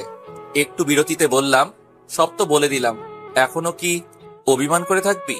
ওর নামিয়ে রাখা চোখ জোড়ায় স্থির হয়ে আছে, সুসজ্জিত মুখে চিন্তা ছেয়ে গেছে। হঠাৎ চোখ জোড়া তুলে রাগী ভাব নিয়ে আমাকে বলল, সরে দাঁড়ান। হঠাৎ এমন কিছু বলবে তিলপরি আমার ধারণা ছিল না, তবে চট করে বলা কথাটা বুঝতে না পেরে জিজ্ঞেস করলাম, কি? বলছি আমার সামনে থেকে সরে দাঁড়ান। কিন্তু আমার কথার মাঝে হাতের নিচ দিয়ে সরে গেল তিলপরি। ছাদের দরজার কাছে এসে শান্ত গলায় আমাকে ডাকলো। শুনুন। ও চলে যেতে হঠাৎ নিজের উপর রাগ কাজ করছিল, আর সেটা নিয়ে ভাবছিলাম, কিন্তু ওর ডাকে আমি কৌতূহল নিয়ে ওর দিকে তাকাতে আমাকে বলল, অভিমান করলেও কারো কারোর উপর সেটা ধরে রাখা যায় না। আপনি কেমন সেটা অনেকটাই জানি আমি, আর ভাই ডাকা বন্ধ করেছে অন্য কারণে। বিস্মিত নয়ন আমি বললাম, কোন কারণে? না জানার ভান কতদিন করবেন? এবার তো বোঝান যে আপনি সব বোঝেন। ওর কথায় আপনি থেকে মাথা নুইয়ে এলো আমার। এটা সত্যি যে আমি না বোঝার ভান করে থাকি, কিন্তু কতটুকু বুঝতে পারছি সেটাও জানি না। তাহলে ওকে কি করে বোঝাবো? আমি সবটা বুঝি, সবটা জানি। ভেবেছিলাম উত্তর না পেয়ে তিলপরি চলে যাবে, কিন্তু তাচ্ছিল্যের সুরে আমি জিজ্ঞেস করলো, পাঞ্জাবি পরে জামাই সেজে এসেছেন কেন? আদ্রিতা আপুর ননদের জন্য? ওর কথায় আমার চোখটা ছানা বড়া হয়ে গেল। মনে মনে বলতে লাগলাম, কি মেয়ে রে বাবা, লজ্জা যেন এক বিন্দু নেই ওর মাঝে। এক হাতে বিনুনিটা ঘড়ির কাটার মতো ঘুরিয়ে আবার জিজ্ঞেস করলো, কিছু বলছেন না কেন? শুকনো একটা ঢোক গিলে নিজেকে বাইরের দিক থেকে গম্ভীর করে জিজ্ঞেস করলাম, খুব বেশি বলছিস না? আপনি করতে পারবেন আর আমি বললেই দোষ? কি করেছি আমি? আপনাকে বলতে হবে ছ্যাঁচড়া। তবে রে বলে ওকে দৌড়ানি দেবার জন্য পা বাড়ালাম, কিন্তু ওর আগেই হাসতে হাসতে তিলপরি ছুটে পালালো আর যাবার আগে বলে গেল, হায় আল্লাহ। রাত 11টা, এখনো হলুদ সন্ধ্যা অনুষ্ঠান চলছে। আমি স্টেজের এক কোণে বসে আছি প্রত্যয়ের সাথে। আমার চেয়ে বয়সে ছোট হলেও প্রত্যয়ের সাথে আমার আড্ডা দিতে জম্পেশ লাগে। ওর সাথে কথার ফাঁকে ফাঁকে উকি দিচ্ছি ফেসবুকে। হঠাৎ একটা ভয়েস মেসেজ এলো তিলপরির থেকে। 8-10 মিনিটের ভয়েস মেসেজ দেখে আমার চোখ গিয়ে উঠলো কপালে। অবাকের চরম সীমানায় দাঁড়িয়ে ভাবতে লাগলাম, হঠাৎ ভয়েস মেসেজ কেন? তাও আবার এতক্ষণের ভাবনায় ছেদ পড়লো আবার আসা মেসেজে। সেখানে লেখা আছে, ভয়েস মেসেজটা একা শুনবেন। এই মুহূর্তে আমার মেসেজটা শুনবার কোনো ইচ্ছে ছিল না, কিন্তু ও আবার মেসেজ দিয়েছে বলে খুব ইচ্ছে করছে শুনতে। পাশে প্রত্যয় বসে আছে, আর হইচইতে কিছু বুঝতে পারবো না, তাই উঠে দাঁড়িয়ে প্রত্যয়কে উদ্দেশ্য করে বললাম, তুই বস, আমি একটু আসছি। কোথায় যাবে ভাইয়া? একটু কাজ আছে, বেশিক্ষণ লাগবে না, তুই অপেক্ষা কর। ঠিক আছে। দ্রুত পায়ে বাসার ভেতরে এসে ব্যাগ থেকে ইয়ারফোন হাতে নিলাম। সবাই স্টেজে আছে বলে বাসা পুরো ফাঁকা। ছুটে আসার দরুন অসহ্য গরম লাগছে, তাই ফ্যানটা ছেড়ে বিছানায় বসে পড়লাম। ইয়ারফোন কানে গুজে ভয়েস মেসেজটা প্লে করলাম। লোকে বলে মেয়েরা ভালোবাসে মনে মনে, খুন হলেও মুখ ফুটে কিছু বলতে পারে না, কিন্তু আমি ভালোবাসার জন্য বেহায়া হয়ে গেলাম। নিজের ভালোবাসা নিজেই জাহির করতে যাচ্ছি। বহুবার আমি ইশারায় বুঝিয়েছি আমি আপনাকে ভালোবাসি। হ্যাঁ, সত্যি বলছি, আমি আপনাকে ভালোবাসি। জানেন, এই ভালোবাসা নামক অনুভূতিটা আমার মাঝে কাজ করতে শুরু করে যখন আপনি বলেছিলেন কনক আপুকে আপনি ভালোবাসেন। এটা শুনে আমার খুব রাগ হয়েছিল, ইচ্ছে করেছিল নিজ হাতে আপনাকে খুন করতে, কিন্তু এই রাগ কেন হতো আমার সেটা আমি বুঝতে পারতাম না। তবে ধীরে ধীরে অনুভব করি আমি আপনাকে ভালোবাসি, আর সেই জন্য আপনার ভাগ দেওয়ার প্রশ্নে নিজের মধ্যে ক্রোধের জন্ম হয়েছিল। ভালোবাসার মানুষকে কি ভাইয়া ডাকা যায়? তাই তো ছেড়ে দিয়েছিলাম ভাইয়া সম্মতি। আপনি আমাকে অতটা নির্লজ্জ আর পাগল ভাববেন না। আমি আপনাকে ভালোবাসি, কিন্তু আপনার যদি আমাকে ভালোবাসতে আপত্তি থাকে তাহলে নিঃসংকোচে আমাকে বলে দিবেন। আমি কোনোদিন আপনার পথের বাধা হয়ে দাঁড়াবো না, এমনকি ভালোবাসায় ব্যর্থ হয়ে সুইসাইডের মতো জঘন্য কাজও করব না। ভালোবাসা তো সবার জীবনেই আসে, তাই বলে সেটা পূর্ণতা পাবে এমন তো নয়। আমার জীবনেও ভালোবাসা এসেছে, সেটা না হয় অপূর্ণই রয়ে যাবে। আমি ছাদে দাঁড়িয়ে আপনার অপেক্ষার প্রহর গুনছি। যদি জবাবটা হ্যাঁ হয় তাহলে একবার ছাদে এসে জানিয়ে যাবেন, আর না হলে আসার দরকার নেই। আমি নিজেই বুঝে যাব যে আমার ভালোবাসার পরিণতিতে মৃত্যু লেখা ছিল। ভয়েস মেসেজ শেষ হতেই আমি বাকরুদ্ধ হয়ে গেলাম। চারিদিকে সবকিছু থমকে গেছে বলে মনে হচ্ছে, কিন্তু একটা জিনিসের শব্দ শুনতে পারছি, খুব করে শুনতে পারছি, আমার হৃদয়ের স্পন্দন। বুকের বাঁ পাশে হাত রাখতে অনুভব করলাম হৃদয়টা ধুকপুক করে কারোর নামের মালা জপছে। হাত রেখে চোখ বুজে মনোযোগ দিয়ে সেটা শুনতেই অনুভব করলাম প্রতিটা স্পন্দন বলছে তিলপড়ি তিলপড়ি তিলপড়ি। এটা কি সত্যি? বিশ্বাস হচ্ছে না আমার, একদমই বিশ্বাস হচ্ছে না যে তিলপড়ি আমাকে তার মনের কথা জানিয়েছে। আমার বুকের ভেতর খুশির জোয়ার কেন বইছে? তাহলে কি আমিও তিলপড়িকে ভালোবাসি? মানুষ হতাশ হলে কপালে হাত দেয়, আর আমি অতিরিক্ত খুশির দরুন কপালে হাত দিয়ে হাসতে। সবাই ভালো থাকুন।